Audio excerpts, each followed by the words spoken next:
بسم اللہ الرحمن الرحیم۔ حالات و واقعات حضرت سلمان فارسی علیہ السلام۔ حضرت سلمان فارسی نے فرمایا، جس یہودی کا میں غلام تھا اس کے باغ میں کام کیا کرتا تھا، ایک مرتبہ اس کا چچا زاد بھائی باغ میں آیا اور کہا، خدا بنی قیلہ یعنی انصار کو قتل کرے۔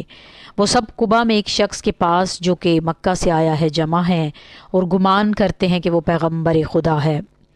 خدا کی قسم، میں نے حضرت صلی اللہ علیہ وآلہ وسلم کے بارے میں جب یہ سنا تو اس قدر کانپنے لگا کہ نزدیک تھا کہ اپنے آقا کے سامنے ہی گر جاؤں۔ میں نے پوچھا کہ حقیقت کیا ہے اور کون شخص ہے جو آیا ہے؟ یہ سن کر میرے مالک نے ہاتھ اٹھا کر میرے سینے پر مارا اور کہا کہ تجھ کو ان باتوں سے کیا کام، اپنے کام میں مشغول رہ۔ غرض جب رات ہوئی میں نے تھوڑا سا کھانا اپنے ساتھ لیا اور حضرت صلی اللہ علیہ وآلہ وسلم کی خدمت میں قبا میں حاضر ہوا اور کہا، میں نے سنا ہے کہ آپ ایک شائستہ انسان ہیں اور آپ کے ہمراہ اصحاب ہیں۔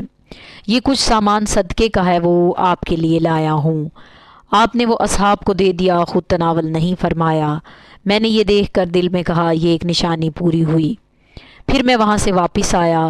جب حضرت صلی اللہ علیہ وآلہ وسلم مدینہ میں داخل ہوئے، میں نے کچھ سامان دوبارہ جمع کیا اور حضرت صلی اللہ علیہ وآلہ وسلم کی خدمت میں لایا اور عرض کی کہ آپ صدقے کی چیز تناول نہیں فرماتے، یہ ہدیہ ہے، یہ صدقہ نہیں ہے۔ تو آپ نے خود بھی تناول فرمایا اور اصحاب کو بھی کھلایا۔ میں نے دل میں کہا، یہ دوسری خصوصیت ہے۔ پھر تیسری مرتبہ میں حضور صلی اللہ علیہ وآلہ وسلم کی خدمت میں آیا۔ آپ نے 2 پرانے کپڑے پہنے ہوئے تھے۔ میں حضرت کے گرد پھرنے لگا کہ شاید پشت پر مہر نبوت نظر آ جائے۔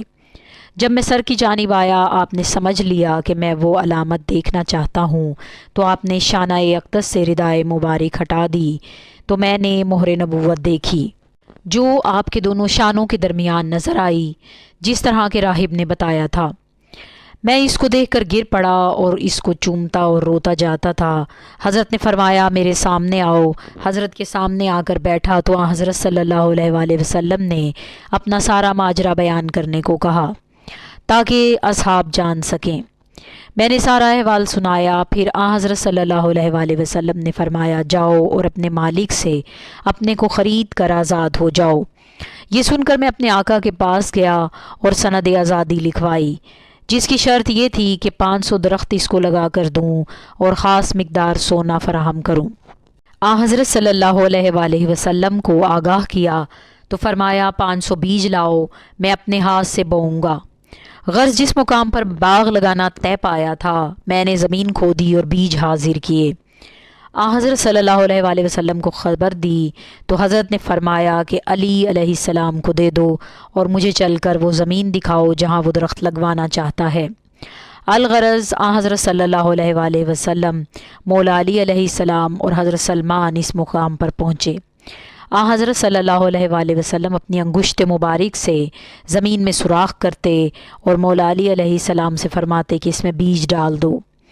مولا علی علیہ السلام اس میں بیج ڈال دیتے، پھر حضرت صلی اللہ علیہ وآلہ وسلم اس پر مٹی ڈال کر اپنی انگلیوں کو کھولتے تو ان کے درمیان سے پانی جاری ہو جاتا۔ جب دوسرے بیج سے فارغ ہوتے تو پہلا درخت بن کر تیار ہو جاتا، جب تیسرے بیج سے فارغ ہوتے تو دوسرا درخت تیار ہو جاتا اور پہلا بار آور ہو جاتا۔